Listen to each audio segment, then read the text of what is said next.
Hi, I'm Wendy from Shiny Happy World.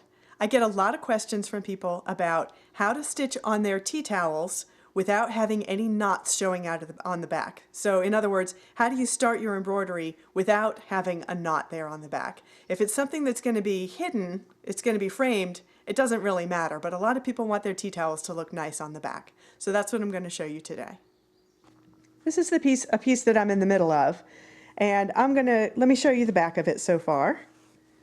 Flip it over, and I've got another thread going down here. I'm going to start a new spot today for you guys, but you can see that I don't have any lines carrying from one letter to another, so I'm starting with a fresh thread on every letter, and there are no knots and kind of minimal tails visible. So you get a little bit of tail showing still, but not too bad. So that's what I'm going to show you how to do today. I'm going to show you with this E. So we're going to start out with the letter E.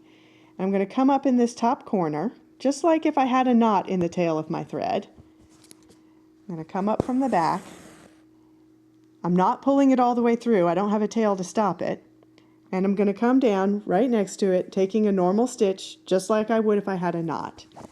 At this point, I'm going to get it flush, and then I'm going to flip it over.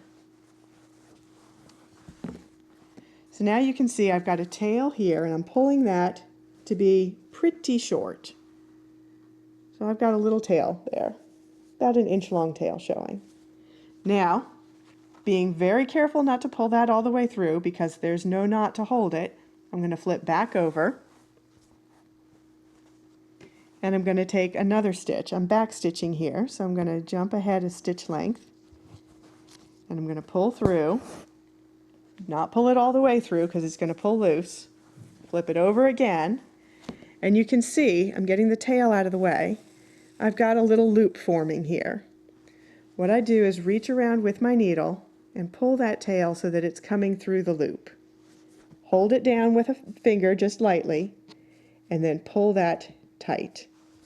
Now I can stitch like normal. That's not going to pull loose, but I like it to be a little bit more secure than that, and I also don't want that tail showing. So here's what I'm going to do. Go through and take my next stitch, go down, I'm going to pull that tight, and then I'm going to come up like another stitch, and as soon as I get the needle through, I'm going to flip it over, and I've got that same kind of loop forming, and just what I'm going to keep doing with several stitches is making sure I've split the thread there, but that's okay. I'm going to make sure that that tail is underneath the loop of thread. I'm going to do another one.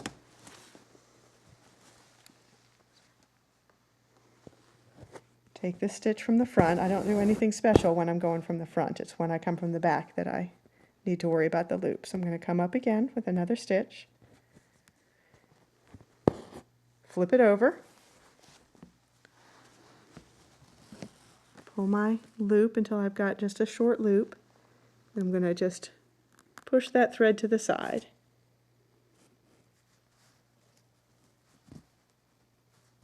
And you can see that it just is becoming part of that line of stitching.